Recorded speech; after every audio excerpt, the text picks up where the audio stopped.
اور یہ بہت اچھی فلاح بہبود کے لیے لوگوں کے لیے ہے، تاکہ وہ جو ان کے اس مشکل دور میں، جو اس مہنگائی کے دور میں آپ نے بہت اچھا یہ کام کیا ہے. جی جی. اور سب سے اچھی بات آپ دیکھیں کہ اس کے اوپر کوئی مارک اپ نہیں ہے، کوئی سود نہیں ہے. یہ ناظرین میں پھر دوبارہ یہ تیسری مرتبہ رپیٹ کر رہا ہوں کہ اس کا پروسیس بالکل آسان ہے. ایک سادہ بیان حلفی ہے، اس پہ سگنیچر لینے ہیں، ان کو اماؤنٹ دے دی جائے گی، اور اس کے بعد مطلب ہے کوئی اس کے پیچھے نہیں، مطلب قرضہ لینے کے لیے کوئی قید نہیں ہے، کوئی ان کے پیچھے نہیں جائے گا، کوئی ریکوری کے لیے بندے نہیں بھیجیں گے. یہ اگر خود سے جو بھی انسٹالمنٹ اگر کر کے دینا چاہیں، یہ ان کی مہربانی ہے تاکہ دوسرے لوگ بھی استفادہ کر سکیں، کیونکہ یہ ساری رقمیں جو ہیں یہ محدود پیمانے پہ ہیں. اگر جتنی رقم واپس آئے گی وہ مزید لوگوں میں جا کے وہ ڈسٹریبیوٹ ہوگی. تو اس کے علاوہ یہ ہے کہ یہ قرض حسنہ ہے، اس پہ کوئی سروس چارج نہیں، کوئی مارک اپ نہیں، کوئی سیکیورٹی نہیں، کوئی شورٹی نہیں، کوئی وارنٹی نہیں، کسی قسم کی کوئی قید نہیں ہے.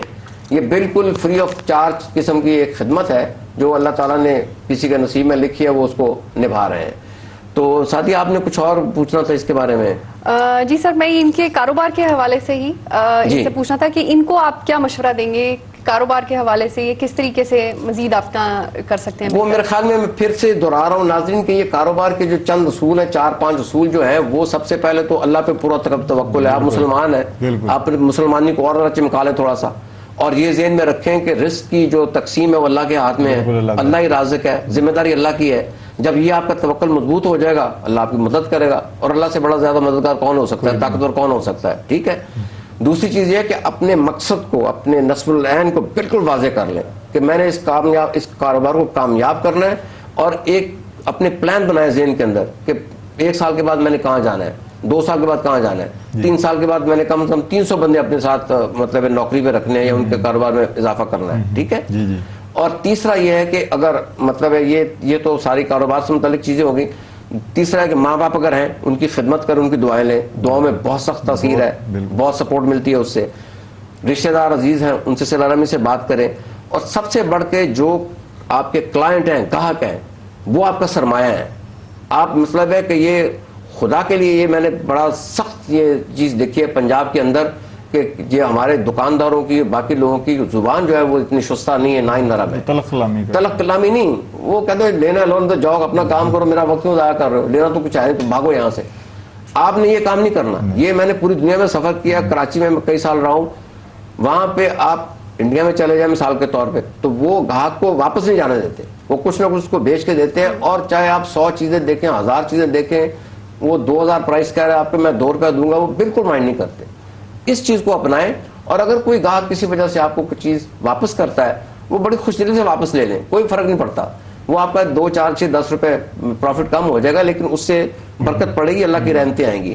اور ایک اور بات میں آپ کو ذہن نشین یہ کرانا چاہتا ہوں کہ خدا کے لیے اپنا نفع جو ہے نا وہ ذرا تھوڑا سا نارمل رکھیں، جائز طریقے سے رکھیں. کوئی 200-500% جو نفع جو ہے نا، کچھ ہمارے جو یہاں کاروباری حضرات ہیں وہ 200-300% نفع کی امید میں رہتے ہیں، اور اسی پہ وہ کاربند ہو جاتے ہیں. تو اس لیے پھر وہ اس کاروبار میں پھر مطلب ہے کہ ترقی کیا ہونی ہے، وہ پیسہ ہی بناتے ہیں، لوگوں کا خون چوستے ہیں، اور تو کچھ نہیں کر سکتے. Thank you sir. یہ اس میں ذرا آپ دیکھ لیجئے گا، ان سے سائن بھی لے لیں. سعدیہ بی بی آپ کو بہت بہت مبارک ہو، اور یہاں پہ آپ سائن کر دیجیے. جی ناظرین، جب یہ ابھی اپنے جاوید صاحب سائن کر رہے ہیں، اتنی دیر میں آپ سے یہ بھی درخواست کر دوں کہ ذرا اینڈ تک یہ پروگرام دیکھیں کہ اس میں رپورٹ میں سارا پروسیس آپ کو پھر سے دکھایا جائے گا، جس میں اس کی سارے سٹیپس اور اس کی شفافیت آپ کو احساس ہونا چاہیے. اور یہ سارے پروگرام میں ہم نے کئی دنوں سے ان کے قوائف لیے ہیں بندوں کے، ان کو شارٹ لسٹ کیا ہے، پھر ان کو یہاں پہ بلایا ہے، پھر ان کو انٹرویو کیا ہے، اور انٹرویو میں سوال جواب کیے ہیں. اور جن اشخاص کو ہم نے محسوس کیا، جن نوجوانوں کو کہ ان کا یقین واقعی پختہ ہے، ان میں قوت ارادی ہے، ان میں کچھ دم ہے، تو پھر ان کو ہم نے یہ پیسے دیے تاکہ ایسا نہ ہو کہ کوئی کمزور دل آدمی ہے، کمزور قوت ارادی کا بندہ یہ پیسے ضائع کر دے. اس میں پھر نہ ان کا بھلا ہوگا، نہ عروج ٹی وی کا، نہ تعمیر ٹرسٹ کا. اور یہ پیسے ایک قسم کے ضائع تو نہیں ہوں گے، کیونکہ خرچ تو ہو ہی جائیں گے، لیکن وہ اس طرح کا امپریشن نہیں چھوڑیں گے. سر، کوئی غیر ہنرمند شخص جو ان پڑھ بھی ہے، وہ کم سے کم کتنے سرمایے سے کاروبار شروع کر سکتا ہے؟ وہ کم سے کم ڈیپینڈ کرتا ہے اس نے کرنا کیا ہے. اچھا. اگر اس نے ریڑھی لگانی ہے تو ریڑھی کا خرچہ ہوگا، اور ساتھ اس کے اوپر وہ جو سامان ہے اس کا خرچہ ہوگا. اگر وہ پھیری لگانے والا ہے تو سٹاک اپنی سائیکل پہ رکھ کے سائیکل خرید لے. اور ایک صاحب نے ہمیں یہ میرا خیال میں کسی نے فون کیا تھا کہ پہلے کہ یہ رکشہ لینا ہے، تو میرا سوال یہ تھا بھی رکشے کا کرایہ ان کے پاس لائسنس ہے کہ نہیں ہے؟ اگر وہ ڈرائیونگ سیکھنا چاہتا ہے اس کی فیس ہم دینے کے لیے تیار ہیں، وہ ڈرائیونگ سیکھ لے. اگر کسی کوکنگ اسکول میں جانا چاہتا ہے اس کے لیے ہم حاضر ہیں، اس کے لیے اس کو سپورٹ کریں گے. تو یہ ڈیپینڈ کرتا ہے جو بھی غیر ہنرمند اور جو بندہ، میرا خیال یہ ہے کہ آپ نے اچھا سوال کیا ہے، لیکن جو غیر ہنرمند ہے اس کو چاہیے کہ ہنر سیکھ لے. مطلب ہے آج کا تو مطلب کمپیوٹر کا کام سیکھ سکتے ہیں آپ، ٹی وی کا سیکھ سکتے ہیں، اپنا دوسرے فریج وغیرہ کا ہے، اے سی کا ہے، لاٹس آف ورک. اور آپ کے اس پروجیکٹ کے تحت آپ اس کو وہ ہنر سکھانے میں اس کی مکمل مدد کریں گے. Thank you very much. ناظرین اب آپ کو رپورٹ دکھاتے ہیں. ہر کوئی یہی چاہتا ہے کہ وہ اپنا کاروبار کر سکے، مگر سرمایہ نہ ہونے کی وجہ سے وہ اس کا سوچ بھی نہیں سکتا، اور مہنگائی اس قدر زیادہ ہے کہ غریب آدمی اس میں پس کر رہ گیا ہے. ان سب باتوں کو ذہن میں رکھتے ہوئے عروج ٹی وی لے کر آیا ہے آپ کے لیے اپنا پروگرام ہم ہیں نا. اس پروگرام میں ہم آپ کو دیں گے قرض حسنہ، تاکہ ایک عام آدمی بھی کر سکے گا اپنا کاروبار اور کر سکے گا اپنے خوابوں کو پورا.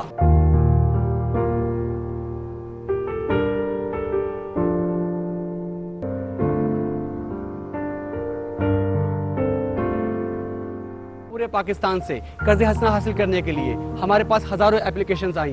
ہم نے آپ کی سہولت کے لیے اس کو سٹی وائز کر دیا ہے. آج صرف کچھ لوگوں کو ہم نے لاہور سے یہاں بلوایا ہے جو کہ ہمارے اسٹوڈیو میں موجود ہیں. آئیے ان سے بات کرتے ہیں. جی ہمارے پاس یہاں پہ ایک اور دوست موجود ہے، ان سے بات کرتے ہیں. السلام علیکم. وعلیکم السلام جی. آپ کا نام؟ محمد یاسین. کہاں سے آئے آپ؟ میں علی ٹاؤن سے ہوں. اچھا، آپ کی ایجوکیشن کتنی؟ مڈل جی. اچھا، آپ یہاں پہ ظاہر قرض حسنہ کے لیے آئے ہیں. اگر آپ کو قرض حسنہ ملتا ہے تو آپ کیا کاروبار کرنا چاہیں گے؟ میں فی الحال جنرل اسٹور کا سوچ رہا ہوں. پہلے میں جاب کر رہا ہوں جنرل اسٹور پہ تقریباً 93 سے. اب میں کچھ اپنے کا سوچ رہا ہوں. السلام علیکم. جی وعلیکم السلام. آپ کا نام؟ عمر جی. عمر صاحب، آپ کہاں کے رہنے والے ہیں؟ میں جی سمن آباد. سمن آباد لاہور سے آپ آئے ہیں. اچھا، اس وقت موجودہ صورتحال میں آپ کیا کر رہے ہیں کام؟ سر میں اس وقت تو بالکل ہی فارغ ہوں. اچھا، بالکل فارغ ہیں. اس سے پہلے کیا کرتے تھے آپ؟ میں ویسے پکوائی کا کام کرتا ہوں. ان کے ابھی آپ ہمارے پاس اسی لیے آئے ہیں کہ آپ ہم سے قرض لے سکیں اور اپنا ریسٹورینٹ کرنے کے چکر میں. بالکل. آپ کی ایڈ چلی تھی اس لیے میں. آپ نے ٹی وی پروگرام دیکھا تھا؟ جی جی. ہم آپ کو قرض دے دیتے ہیں تو آپ اپنا ہوٹل کریں گے؟ جی انشاءاللہ اپنا. آپ کا نام؟ مقبول احمد جی. مقبول احمد صاحب، آپ کہاں سے ہیں؟ میں جی لاہور کینٹ سے. لاہور کینٹ سے ہیں. ابھی آپ کون سا کام کر رہے ہیں؟ ابھی فارغ ہیں جی، کوئی کام نہیں. بالکل فری ہیں؟ فری ہے. کیونکہ آپ ہمارے پاس اسی قرض حسنہ کے لیے آئے ہیں. اگر ہم آپ کو دے دیتے تو آپ خود کا کاروبار کرنا چاہ رہے ہیں. اگر ہم آپ کو قرض حسنہ دیتے ہیں تو آپ کیا کاروبار کریں گے؟ یہ میرے پاس تھوڑا سا آلریڈی ہے لائف سٹاک کا کاروبار تھوڑا چل رہا ہے. تین چار گائے ہیں. ویسے میں اس کو تھوڑا سا اور ایڈ کرنا چاہتا ہوں تاکہ آگے وہ تھوڑا سا ایکسٹینڈ ہو جائے اور کام. انشاءاللہ. دیکھیے ارشاد صاحب کہاں سے آئے ہیں؟ جی بدامی باغلوں سے. ابھی آپ کوئی کام کر رہے ہیں اس وقت؟ نہیں، جاب لیس. سر آپ جاب لیس ہیں. تو آپ ہمارے پاس آئے ہیں قرض لینے کے لیے. تو اگر آپ کو قرض مل جاتا ہے تو آپ کیا کاروبار کریں گے؟ جی میں ویجیٹیبلز کا کام کروں گا. پہلے بھی آپ نے کیا ہے؟ نہیں، پہلے کچھ سیکھا ہے تھوڑا بہت، لیکن کسی پاس کیا ہے. اچھا، اپنا کرنا چاہ رہے ہیں. تو آپ کی تعلیم کتنی ہے؟ BSc. ماشاءاللہ BSc آپ نے کیا ہوا ہے. اچھا، باقی بھی گھر پہ آپ کے جو افراد ہیں، فرد جتنے بھی ہیں، وہ بھی کوئی کاروبار ظاہر کر رہے ہوں گے یا کام کر رہے ہوں گے. تو کیا ان کا ذریعہ معاش کیا ہے؟ جی ویجیٹیبلز کا پائی ہیں. آپ کا نام؟ جاوید. جاوید صاحب، آپ کہاں کے رہنے والے ہیں؟ میں لاہور اچھرا شاہ کمال کا رہنے والا ہوں. آپ کی ایجوکیشن کتنی ہے؟ بیچلر کمپیوٹر سائنس میری ایجوکیشن ہے. اور میں نے یہ ٹی وی پہ ایڈ دیکھا تھا ان کا، بہت اچھی کاوش ہے ان کی. اور اس سے جو آج کے موجودہ دور ہے مہنگائی کا، اس سے کہ وہ پورا نہیں ہوتا. یعنی کہ آپ چاہ رہے ہیں کہ آپ اس قرض کے لیے آئے ہیں تاکہ آپ کو قرض مل سکے، آپ خود کا کوئی کاروبار کرنا چاہ رہے ہیں؟ کاروبار کو اپنا کر سکوں تاکہ مہنگائی کے دور میں کوئی اچھا کام کر سکوں میں. بالکل ٹھیک ہے. اس وقت آپ کر کیا رہے ہیں؟ اس وقت میں فی الحال تو پرائیویٹ جاب کر رہا تھا، وہ ختم کی ہے، تو آج کل پھر جاب لیس ہوں میں. اس وقت آپ جاب لیس ہیں لیکن خود کا کاروبار کرنا چاہ رہے ہیں. آپ کو قرض مل جاتا ہے تو آپ کیا کاروبار کریں گے؟ میں کمپیوٹر ہارڈ ویئر کا کام کروں گا.